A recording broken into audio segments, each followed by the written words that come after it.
प्रश्न नंबर पहला, दक्षता अभ्यास का पहला क्वेश्चन है। समकोण त्रिभुज एबीसी में कोण बी 90 अंश है। कोण बी कितना है? 90 अंश। ए बी है 6 सेंटीमीटर, ए सी है 10 सेंटीमीटर। तो बीसी की माप, यानी हमारा ये बीसी पूछ रहा है। देखिए समकोण त्रिभुज है, तो समकोण त्रिभुज जब किसी त्रिभुज में होता है तो पाइथागोरियन ट्रिक का पालन करता है, यानी पाइथागोरस प्रमेय। तो देखते हैं पाइथागोरस प्रमेय क्या होती है। पाइथागोरस प्रमेय जो होती है, यानी कर्ण का स्क्वायर, कर्ण का वर्ग लंब और आधार के वर्ग के योग यानी जोड़ के बराबर होता है। यानी कर्ण का स्क्वायर वर्ग लंब के स्क्वायर और आधार के स्क्वायर का योग के बराबर होता है। तो कर्ण कितना है हमारा? 10 का स्क्वायर। लंब कितना है? 6 का स्क्वायर। आधार हमको अभी नहीं पता, आधार यानी कितना दिया है? बीसी हमको पता नहीं है, बीसी स्क्वायर। 10 का स्क्वायर 100, 6 का स्क्वायर 36 प्लस बीसी का होल स्क्वायर। अब 10 का स्क्वायर, ये 36 इधर आएगा घटेगा बराबर बीसी का होल स्क्वायर। ये घट जाएगा, कितना आ गया? 64 बराबर बीसी का होल स्क्वायर। अब यहाँ से देखिए दो तरीके हैं। एक तो ये है कि बीसी स्क्वायर हटाएंगे तो उधर क्या लिख जाएगा? रूट, और ये हमारा बीसी आ जाएगा 8। 64 का वर्गमूल 8। एक दूसरा तरीका है 8 का स्क्वायर बराबर बीसी का स्क्वायर। स्क्वायर गायब हो जाएगा, समान है, तो लिखेंगे बीसी बराबर कितना? 8। यानी हमारा आंसर कौन सा होगा? ये तीसरा वाला होगा, 8 सेंटीमीटर। प्रश्न नंबर 2, एक आयताकार मैदान की लंबाई 24 मीटर है, चौड़ाई 10 मीटर है। इस आयताकार मैदान का विकर्ण, यानी विकर्ण पूछ रहा है। तो आयताकार होता है क्या है? आमने सामने की भुजा बराबर होती है तथा प्रत्येक कोण 90 अंश होता है। जब 90 अंश होता है तो हम इसे समकोण मान लें, और आधार 24, लंब 10, और हमको ये विकर्ण निकालना है, यानी कर्ण निकालना है। तो क्या होता है? पाइथागोरस प्रमेय से हम निकालेंगे पाइथागोरस प्रमेय क्या होती है? कर्ण का स्क्वायर आधार के स्क्वायर प्लस लंब के स्क्वायर के योग के बराबर होता है। तो कर्ण कितना है? आधार कितना है? 24 का स्क्वायर, लंब है 10 का स्क्वायर। 24 का स्क्वायर होता है 576, 10 का स्क्वायर 100, ये आ गया 676। अब क्या करना है? इधर लिखा है कर्ण स्क्वायर बराबर 676। तो 676 जो होता है किसका स्क्वायर होता है? 26 का स्क्वायर होता है। तो के बराबर हो जाएगा 26, यानी ये जो विकर्ण होगा हमारा कितना होगा? 26 मीटर होगा, यानी पहला विकल्प सही है। प्रश्न नंबर 4, एक सर्वेक्षक बिंदु ए और बी के बीच की दूरी ज्ञात करना चाहता है, यानी ए और बी के बीच की दूरी ज्ञात करना चाहता है, किंतु वह ए से बी तक सीधा नहीं पहुंच सकता। क्यों? क्योंकि ये पानी भरा है, इसमें ये नदी है मान लेते हैं। अतः वह चित्रानुसार एक समकोण त्रिभुज बनाता है जिसमें AC 21 मीटर और BC 35 मीटर। तो AB कितना लंबा है? देखिए इधर से रास्ता है, इधर डायरेक्ट नहीं पहुंच सकता है, तो कह रहा है कितना लंबा है। जैसे आपको नदी की लंबाई ज्ञात करनी है तो आप नदी में से तो नहीं जाएंगे, आप किसी तरीके से ज्ञात करेंगे। तो देखते हैं, देखिए ये समकोण बना रहा है, तो जब समकोण बनाएगा, किसी त्रिभुज में समकोण बनता है तो उसे पाइथागोरस प्रमेय लग जाती है।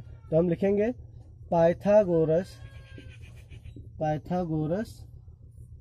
प्रमेय से कर्ण स्क्वायर बराबर लंब स्क्वायर प्लस आधार स्क्वायर।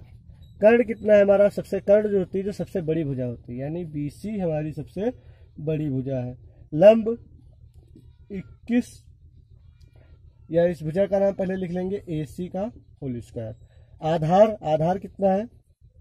AB का होल स्क्वायर।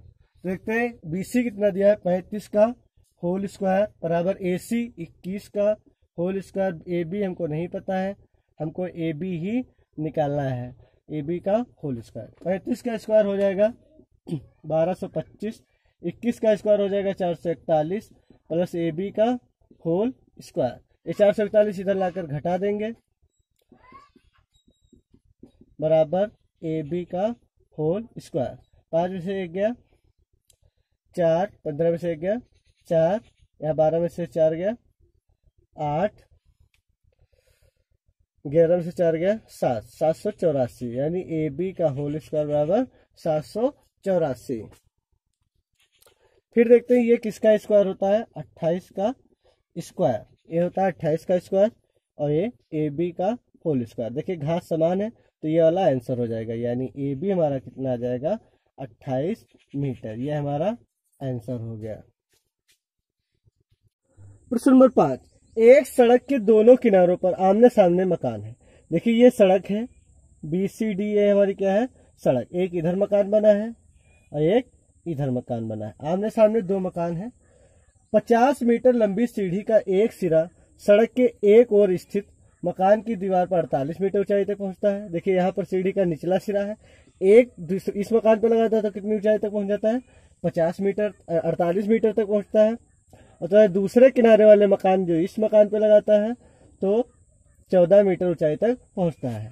सड़क की ऊंचाई ज्ञात करना है, सड़क की ऊंचाई ज्ञात करना है। तो देखिए ये समकोण होगा, ए समकोण होगा। तो सबसे पहले हम कोई भी त्रिभुज ले लें, चाहे ए बी सी ले लें या ई सी डी ई, कोई ले लेते हैं। तो हम सबसे पहले लेते हैं त्रिभुज ए बी सी में। ए बी सी में हमको आधार निकालना है बी सी। तो देखिए जो आधार का स्क्वायर होगा यानी बी सी का जो स्क्वायर होगा, कर्ण के स्क्वायर में से अगर ये आधार लंब का स्क्वायर घटा दिया जाए तो हमारा निकल आएगा, यानी ए सी का स्क्वायर माइनस ए बी का होल स्क्वायर। देखिए ये कर्ण का स्क्वायर अगर चाहे तो इधर उधर ले जाकर जोड़ सकते हैं, ये बी ए बी उधर, यानी कर्ण का यानी जो आधार का स्क्वायर है, कर्ण के स्क्वायर में से अगर लंब का स्क्वायर घटा दे तो हमारा निकल आएगा। तो देखते हैं बी सी कितना आ जाएगा, ए सी का होल स्क्वायर यानी 50 का whole square minus a b यानी 48 का होल स्क्वायर। तो देखते हैं 50 का स्क्वायर कितना होता है 2500 माइनस 48 का स्क्वायर होता है 2304। तो इसको जब हम घटा देंगे तो ये हमारा आ जाएगा 2500 में से 2300 घटाते सिर्फ तो आ जाता है 200, ये 4 और घटाना यानी ये आ गया हमारा 196। अब BC का स्क्वायर बराबर 196 तो हो जाएगा BC का स्क्वायर, ये 14 का स्क्वायर होता है, यानी हमारा BC कितना आ गया 14। पहले ABC त्रिभुज ले लिया, अब ले लेते हैं कोई ये त्रिभुज ECD यानी ECD त्रिभुज में, ACD त्रिभुज में। तो देखते हैं इसमें कर्ण कितना है 50, लंब कितना है 14 और हमको CD ज्ञात करना है, यानी CD का होल स्क्वायर यानी आधार का होल स्क्वायर, कर्ण का होल स्क्वायर माइनस ED का होल स्क्वायर यानी आधार का होल स्क्वायर, CE यानी 50 का होल स्क्वायर माइनस ED कितना है 14 का होल स्क्वायर, 50 का स्क्वायर 2500 माइनस 14 का स्क्वायर 196, 196 में से घटाएंगे आ जाएगा हमारा 2304। देखिए यहाँ पर 2304 घटाया था तो 96 आया, 196 आया था, यहाँ पर 196 घटाएंगे तो 2304 आ जाएगा। अब CD का होल स्क्वायर, ये 2304 किसका स्क्वायर था 48 का होल स्क्वायर, तो CD बराबर कितना आ गया हमारा 48। अब देखिए BC यानी ये कितना है 14 और CD कितना है 48। अब अगर हमसे सड़क की चौड़ाई पूछ रहा है, इसमें क्या पूछ रहा है सड़क की चौड़ाई, तो जो सड़क की चौड़ाई होगी वो BC प्लस CD का योग होगा। BC कितना है 14 और CD कितना है 48, तो इसको जब हम जोड़ देंगे तो ये हमारा आ जाएगा 62, 48 और 58 62 मीटर, यानी सड़क कितनी चौड़ी है 62 मीटर। ये हमारा आंसर हो गया। प्रश्न नंबर 6, उस त्रिभुज का नाम बताइए जिसके परिकेंद्र और अंतःबिंदु एक ही होते हैं। देखिए परिकेंद्र क्या होता है जो परिवृत्त का केंद्र होता है, और अंतःबिंदु क्या होता है जो अंतःवृत्त का केंद्र होता है। तो देखिए हम मान लेते हैं त्रिभुज बन गया हमारा, वो त्रिभुज होता है समबाहु त्रिभुज। समबाहु त्रिभुज एक ऐसा त्रिभुज है जिसका परिकेंद्र और अंतःबिंदु एक होता है। देखिए कैसे, अगर आप बनाएंगे भी तो इसे परिकेंद्र क्या होता है, परिकेंद्र होता है जो ये वृत्त के कोनों यानी शीर्षों को छूकर छूती हुई रेखा जाती है। जब शीर्षों को छूती है तो हम भुजाओं का अर्धक करते हैं, किसी भी दो भुजाओं का अर्धक कर लेते हैं, ये जो हमारा पॉइंट मिलता है उसको हम एट लास्ट किसी भी बिंदु से मिला देते हैं, ये हमारा परिवृत्त बन गया। और जब परिवृत्त बनता है तो उसके केंद्र को परिकेंद्र कहते हैं। और जब अंतःवृत्त क्या होता है, अभी ये मान लेते हैं हम क्या है समबाहु त्रिभुज है जिसकी तीनों भुजाएं बराबर हैं, या इसी में हम मान लेते हैं। तो समबाहु त्रिभुज क्या होता है, जब अंतर्वृत्त बनाते हैं तो इसके अंदर की जो भुजाएं होती हैं किसको छूती हैं, भुजाओं को छूती हैं, तो उसमें कोणों को अर्धक किया जाता है। यानी इस कोण का अर्धक आप कर लेंगे, ये रेखा बढ़ा देंगे, इधर कोण का अर्धक करेंगे, ये रेखा बढ़ा देंगे, तो ये भी जो होगा उसी परिकेंद्र पर ही मिलता है। यानी परिकेंद्र और अंतःबिंदु एक ही होते हैं। वो कौन सा त्रिभुज है, वो है हमारा समबाहु त्रिभुज। समबाहु त्रिभुज क्या होता है, जिसकी तीनों भुजाएं बराबर हो। फिर देखते हैं क्वेश्चन नंबर 7। 3, 4, 5 पाइथागोरियन त्रिक है, दिया है त्रिक है। इस त्रिक के 3 अपवर्त त्रिक भी लिखे। देखिए अपवर्त क्या होता है, उसके पहाड़े में, जैसे 3 लिखा है, 3 का पहाड़ा मान लेते हैं 6, 9, 12। अगर 4 का पहाड़ा देखते हैं 8, 12, 16। अगर 5 का पहाड़ा देखते हैं 10, 15, 20 या 25, यहाँ पर 20 और ये 3, 25, 15। ये हमारा हो जाएगा 3 अपवर्त त्रिक भी हो जाएंगे ये हमारे।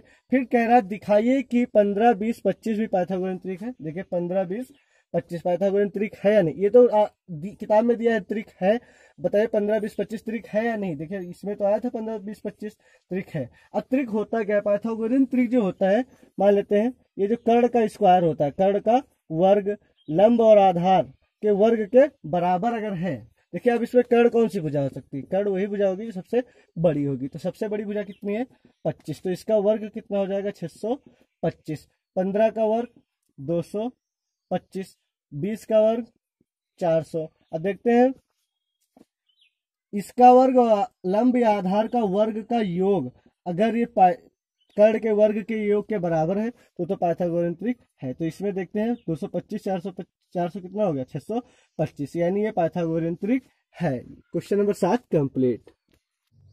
प्रश्न नंबर 8, एक त्रिभुज एबीसी की रचना कीजिए जिसका आधार कितना दिया है 7 सेंटीमीटर और कोण बी दिया है 60 अंश तथा दो भुजाओं का योग 9 सेंटीमीटर। तो देखिए जिसका आधार 7 सेंटीमीटर दिया है, तो हम सबसे पहले 7 सेंटीमीटर की रेखा खींच लेंगे। अब अन्य दो भुजाओं का योग कितना दिया है, 9 सेंटीमीटर। तो सबसे पहले तो कोण बी बना लेते हैं, मान लेते हैं भुजा बीसी है, तो कोण बी यानी कोण बी हमको 60 अंश चांदे से आप नाप लेंगे और रेखा ये बढ़ा देंगे। फिर क्या करना है, इतना तो सभी सवालों में करना, चाहे वो योग वाला हो या अंतर वाला हो। अब ये कितना कर रहा है, 9 सेंटीमीटर। तो आप बी को केंद्र मानकर इसको 9 सेंटीमीटर आप काट लेंगे। लेकिन ऐसा नहीं कि ये ए बिंदु है, नहीं ए बिंदु नहीं, इसको हम कोई अन्य बिंदु डी मान लेते हैं। फिर इस अंत बिंदु को हम सी और डी से मिला देंगे।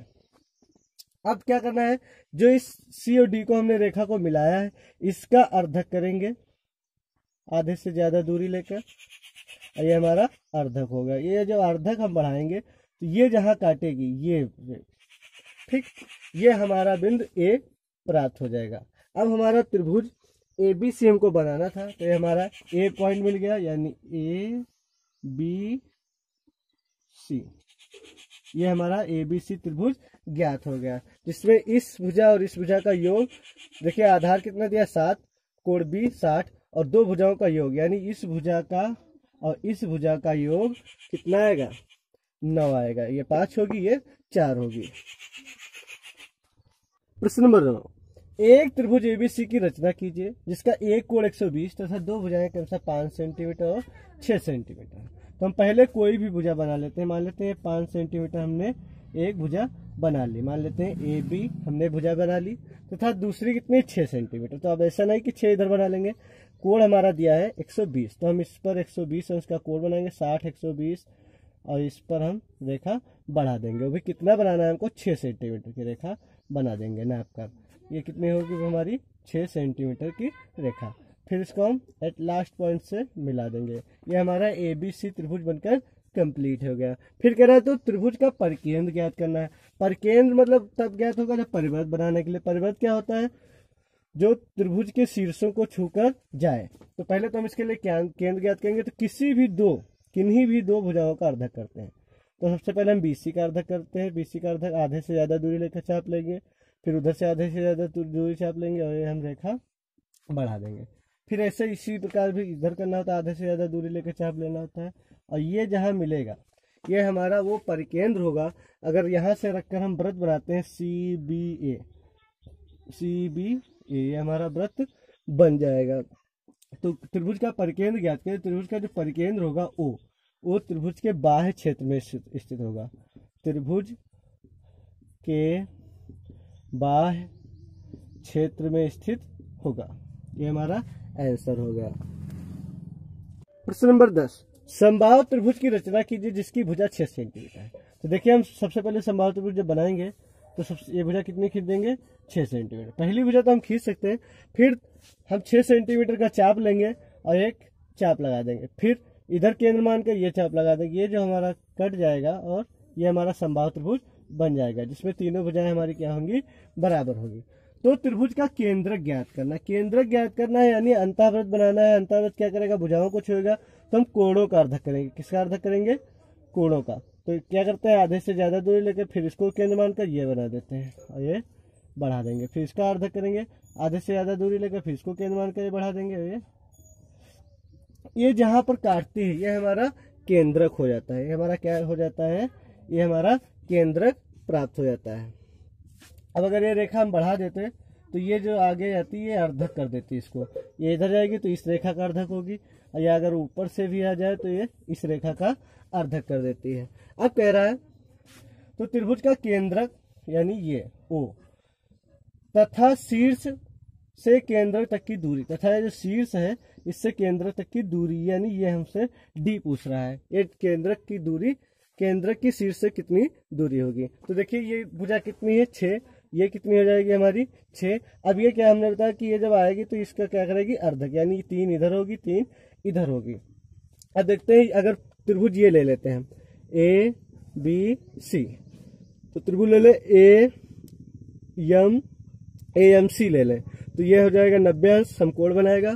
तो ये हो जाएगा कर्ण, ये हो जाएगा आधार। हमको लंब ज्ञात करना है। लंब कितना है हमारा, AM का होल स्क्वायर, कर्ण का होल स्क्वायर माइनस MC का होल स्क्वायर। AC का मतलब 6 का स्क्वायर, MC कितना है 3 का स्क्वायर, 6 का स्क्वायर 36, 3 का स्क्वायर 9, कितना आ गया 27।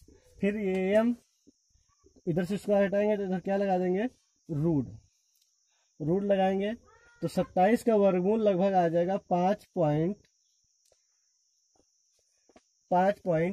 लगभग। कितना आ जाएगा, 5.1 लगभग। फिर क्या करना है हमको, अब ये हमारा AM आ गया। फिर ऐसा होता है, त्रिभुज का एक नियम होता है, ये जो केंद्रक होता है, केंद्रक और ये दूरी और इस दूरी, इसमें अनुपात होता है 2:1।